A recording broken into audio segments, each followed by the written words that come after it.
Hi, mangmahalang ating topic ngayon. Tatanong ni Bensor, ang tanong niya ay, Ma'am, paano po gawin para matagal malalabasan ng isang lalaki? Kung ikaw ay luma na, mapapanood mo yung aking mga nakaraang vlog kung paano gagawin para matagal labasan. Dahil ikaw ay bago, heto ang aking sagot. Pero bago yan, kung bago ako pa lang sa aking channel, please consider to like this video and subscribe my channel.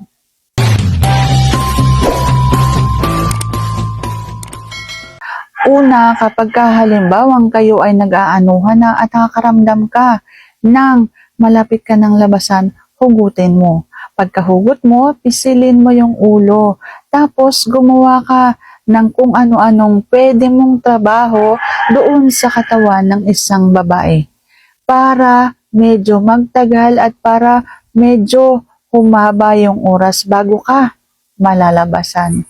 Sa ganyang paraan kasi napipigil ng kaunti. Hindi naman mapipigil talaga ng tuluyan pero mapapatagal niyan ang inyong labanan.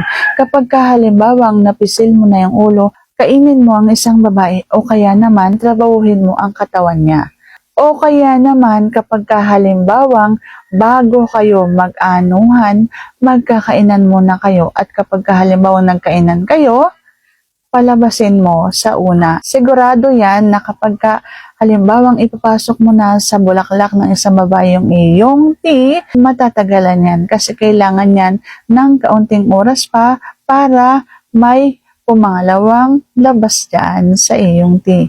Ganun po ang pwede mong magawa kapag halimbawang ikaw yung tao na mabilis talagang malalabasan. Yung konting pasok, hugot mo lang ay lalabas na kasi nga po yan ay nakikiliti na ng sobra. At pangatlo, dapat po ikaw yung tao na masipag sa kung anong pwede mong magawa sa inyong pag-aanuhan. Hindi lang yung basta pasok, labas. Tapos, kapag pumasok ka, minsan lamang mo ginagawa. Minsan lamang sa isang linggo ka pumapasok. Kapag halimbawa kasing minsan mo lamang yan ginagawa, mas nasasabi ka. Kaya, kapag halimbawang sabi ka, mas mabilis kang lalabasan ko. So, kung halimbawang ikaw yung mabilis talagang matatapos, dapat araw-arawin mo. Lagi-lagiin mo, okay? Para hindi ka ganoon kasabi kapag halimbawang nag-anuhan kayo at medyo matatagalan talaga yung inyong pag-aanuhan.